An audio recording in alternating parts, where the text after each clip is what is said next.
Hi guys, welcome back. तो चलिए हम लोग कंटिन्यू करते अपने सी प्रोग्रामिंग को, और आज हम लोग देखते हैं वाइल लूप को। अभी तक हम लोगों ने फॉर लूप को अच्छे से समझा है और उस पर कुछ एग्जांपल्स भी किए हैं। आज हम लोग देखेंगे वाइल लूप को, और बेसिकली हम लोग समझेंगे कि for loop and while loop में क्या डिफरेंस है, कब किसको यूज करना चाहिए।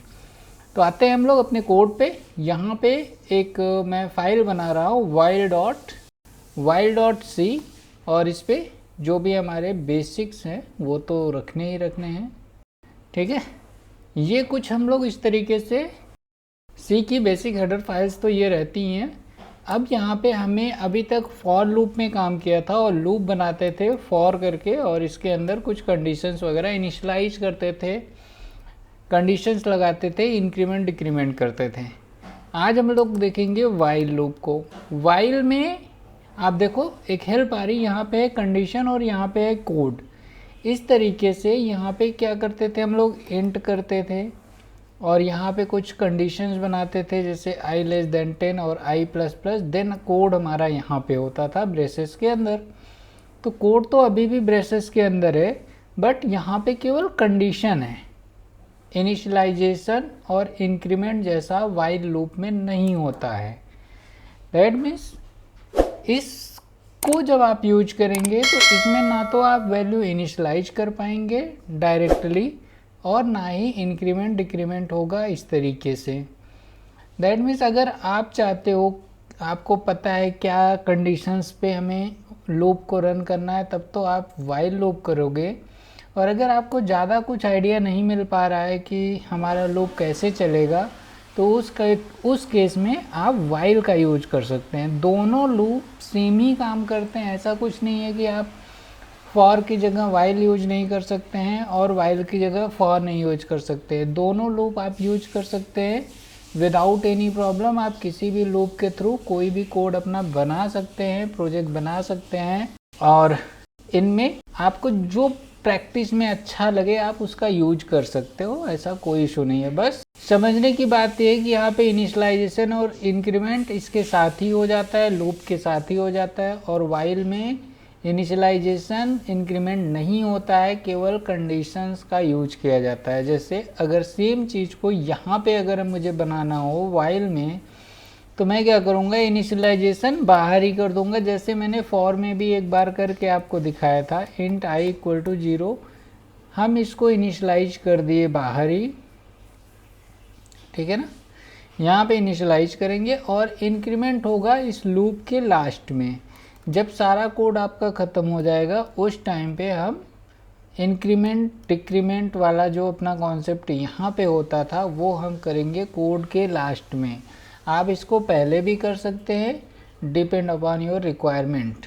और जो ये कंडीशन है, ये कंडीशन एज इट इज़ अब यहाँ पे रन करेगी, ये कुछ ऐसे। तो ये कोड अब फिर से रेडी है। इस तरीके से फॉर लूप की ही तरह ये भी वर्क करेगा। अगर आप यहाँ पे प्रिंट ऑफ करेंगे तो ये नंबर प्रिंट करेगा 0 से 9 तक का, और ये भी नंबर प्रिंट करेगा 0 से 9 तक का।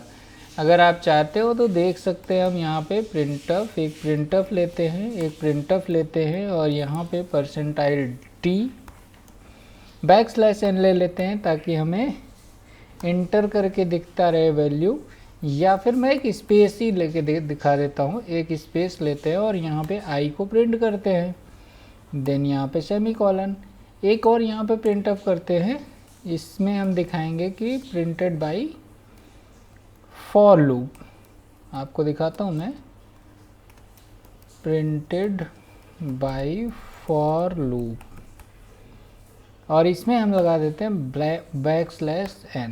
और सेम चीज़ यहाँ पे ये रन करने से पहले यहाँ पे लिख देंगे वाइल लूप, ठीक है। इसको अगर हम रन कराएं और यही सेम कोड को यहाँ भी डाल दें, तो आप देखेंगे इन दोनों में कोई भी डिफरेंस नहीं है। अगर मैं इनको रन करूँगा तो रिजल्ट दोनों में सेम आना चाहिए।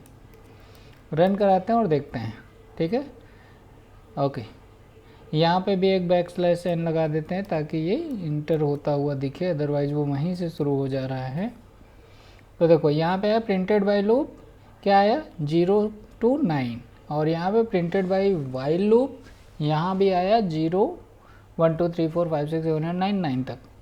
तो दैट मीन्स ये जो प्रोग्राम यहाँ पे बना है उसी सेम प्रोग्राम को आप अगर वाइल में बनाना चाहते हैं तो आपको इस तरीके से बनाना पड़ेगा। दैट मीन्स आप कोडिंग के कॉन्सेप्ट को सेम रखेंगे और इनिशियलाइजेशन बाहर ही कर लेंगे लूप के बाहर, और इंक्रीमेंट डिक्रीमेंट अपने कोड के लास्ट में करेंगे। जैसे कि अगर मैं कोई एग्जांपल यहाँ पे देखता हूँ जो अपने पास हो, ठीक है, जैसा कि हमने फॉर लूप में एक 100 to 1 तक का नंबर प्रिंट कराया था यहाँ पे। तो अगर इसी सेम चीज़ को हम वहाँ पे करेंगे तो कैसे करेंगे, वाइल लूप में इनिशियलाइज कर देंगे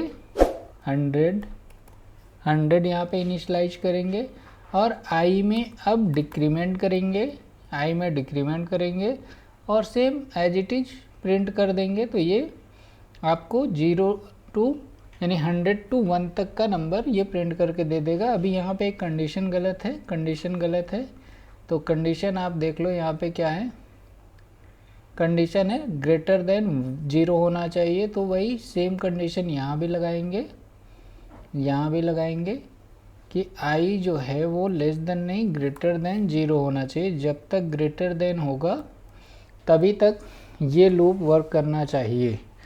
तो अगर हम रन करेंगे तो पहले तो ये 0 to 9 प्रिंट होगा, देन 100 to 1 प्रिंट होना चाहिए।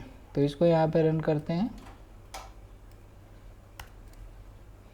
तो आप देखो पहले तो यहाँ पे printed by for loop 0 to 9 print हुआ, और printed by while loop 100 to 1 print हुआ, है ना।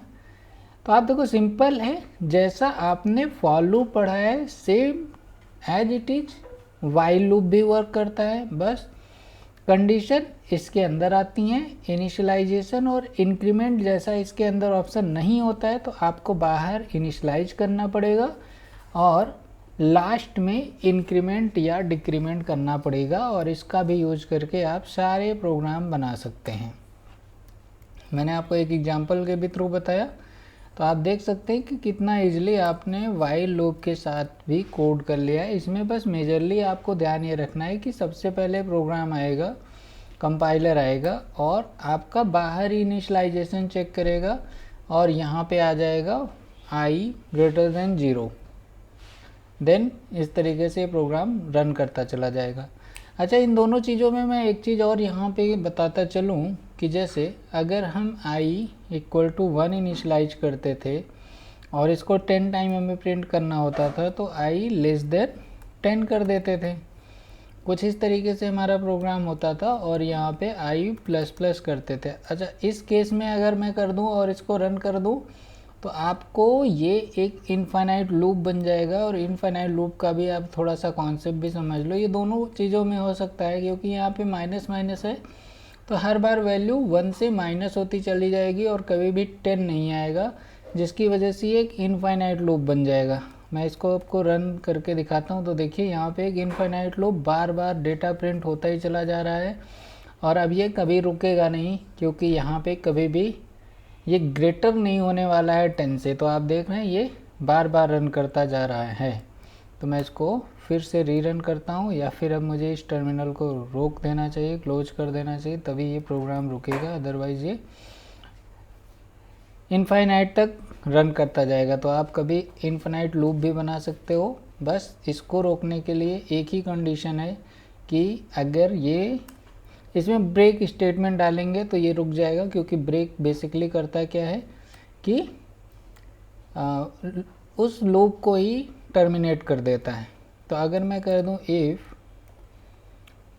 i < 10, अगर < 10 हो गया तो क्या कर देना भाई, ब्रेक कर देना, ब्रेक कर देना। अगर ऐसा कुछ होता है तो ब्रेक कर देना। लॉजिकली हमारा कॉन्सेप्ट नहीं था क्योंकि ग्रेटर देन तो होगा ही नहीं, अब इनफाइनाइट जाने वाला था, लेकिन माइनस इफ़ i < 10, अगर -10 से भी कम हो गया तो ब्रेक कर देना। अगर आप अभी +10 किए होते तो यहाँ फिर भी कुछ ना होता, सेम चीज़ रहती और ये इन्फिनाइट तक चलता रहता, ब्रेक भी कभी एग्जीक्यूट ना होता।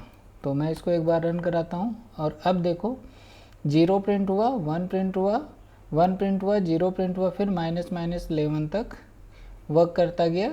-11 क्यों? क्योंकि ये इंक्रीमेंट होने के बाद फिर जब दोबारा आया तब ये वर्क किया है और तब ब्रेक हुआ है। अगर आप इसको नीचे कर देंगे, इसके नीचे, तो ये एक और कम डिजिट तक ही रन करेगा। तो देखिए -10 अब की बार प्रिंट हुआ। तो कुछ इस तरीके से वाइल लूप काम करता है और ये इन्फिनाइटेशन का रोल फॉर लूप पे भी रखता है। फिलहाल हम इसको ++ करेंगे और अब ब्रेक कभी काम नहीं करेगा क्योंकि कभी भी वैल्यू माइनस नहीं होगी।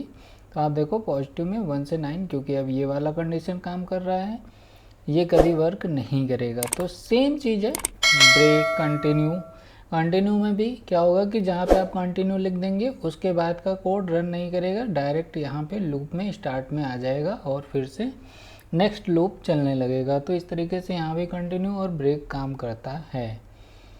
तो आई होप आपको वाइल भी समझ में आ गया होगा और नेक्स्ट लेक्चर में मैं आपको थोड़ा सा डू वाइल का कॉन्सेप्ट समझाऊंगा, उसके बाद कुछ एग्जांपल्स को करेंगे, देन हम लोग सी में आगे बढ़ेंगे। सो आज के लिए बस इतना रखते हैं, मिलते हैं नेक्स्ट लेक्चर में। Thanks for watching, keep learning guys.